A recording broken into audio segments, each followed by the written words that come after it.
नमस्कार दोस्तों, हमारी आज की कहानी का नाम है जीवन साथी। क्या कहूँ यार, मन करता है सब छोड़कर कहीं दूर चला जाऊँ। पत्नी से तो ना घर संभलता है ना ऑफिस, माँ बाबू की भी परवाह नहीं करती, बच्चे भी बस पल ही रहे हैं। मॉर्निंग वॉक करते हुए राघव ने मायूसी से कहा। विनय राघव की बात सुन कुछ सोचने लगा।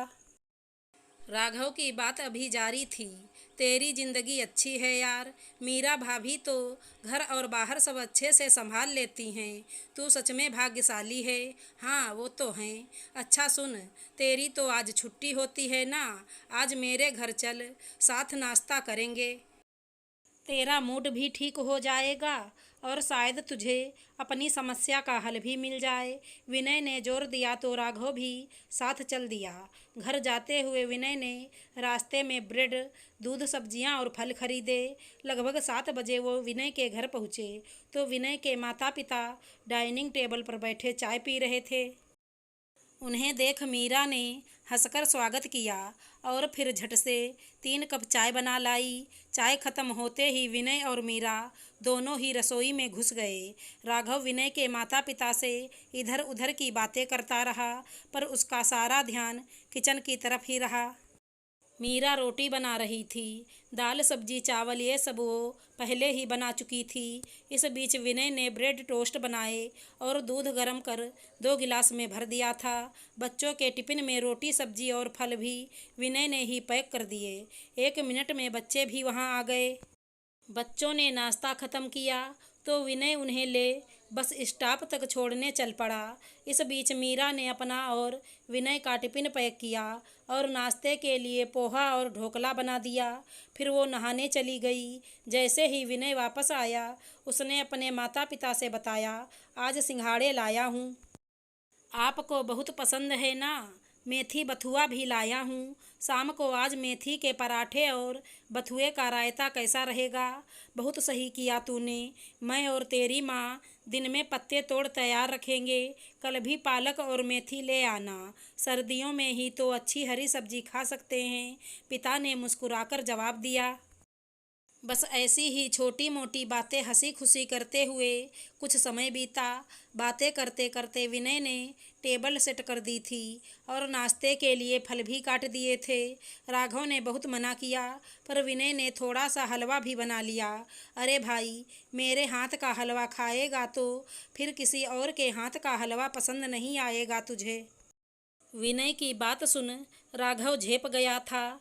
यहाँ विनय को घर का हर काम आता था और राघव इन सब कामों में कभी हाथ भी नहीं लगाता था। अब मीरा भी ऑफिस के लिए तैयार होकर आ चुकी थी। सलीके से पहनी साड़ी और तसल्ली से संवारे बाल।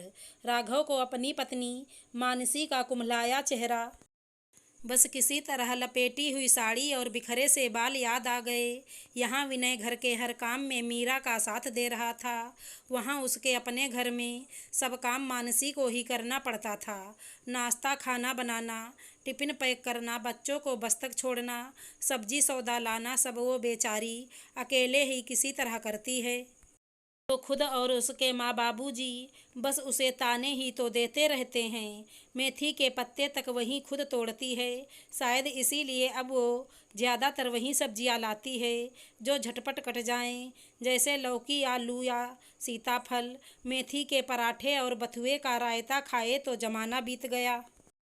इस बात के लिए भी मानसी को ही ताने दिए जाते हैं। अरे तू क्या सोचने लगा, चल नाश्ता करते हैं। विनय भी तैयार हो आ चुका था। सबने बैठकर तसल्ली से नाश्ता किया। नाश्ता करते करते मीरा समाचार पत्र भी पढ़ रही थी। मानसी को तो शायद ही कभी अखबार पढ़ने की फुर्सत मिल पाती हो। कभी वो कुछ पढ़ने भी बैठती तो वो या माँ बाबू या बच्चे कोई न कोई काम बता देते। चल भाई, अब ऑफिस जाने का टाइम हो गया है। मीरा मुझे मेट्रो स्टेशन ड्रॉप करेगी, तुझे रास्ते में तेरे घर तक छोड़ देंगे, विनय ने कहा। तो राघव ने विनय के माता पिता से विदा ले ली। माँ, मैंने दिन का खाना माइक्रोवेव में रख दिया है, आप जब भी चाहें गरम करके खा लीजिएगा। बच्चे आज दोपहर स्कूल के बाद अपने किसी दोस्त के जन्मदिन में जा रहे हैं। वो वहीं खाना खाकर शाम को 5 बजे तक घर पहुँचेंगे। मीरा ने घर से निकलते हुए कहा, हाँ बहू, तू चिंता मत कर, बच्चे जैसे ही घर पहुँचेंगे मैं तुझे फ़ोन कर दूँगी। सास बहू की बातों में एक दूसरे का ध्यान रखने की आदत साफ झलक रही थी। अगली बार मानसी भाभी को भी साथ लाइएगा। मीरा ने मुस्कुराकर आत्मीयता से राघव को कहा। मीरा और विनय अपनी जिंदगी से कितने खुश थे, ये उनके चमकते दमकते चेहरे ही बता रहे थे। राघव अपने घर के बाहर पहुंचा तो मानसी हड़बड़ी में ऑफिस के लिए निकल रही थी। पहले तो राघव झिझका, पर फिर हिम्मत कर बोल ही दिया, सुनो रुको, मैं तुम्हें आज ऑफिस छोड़ देता हूँ। मेरी तो छुट्टी ही है आज।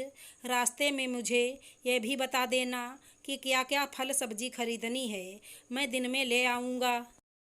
तुम ऑफिस से लौटते वक्त बाजार जाने की जगह सीधे घर आ जाना। राघव की बात सुन मानसी आश्चर्य से उसका चेहरा ताकती रह गई।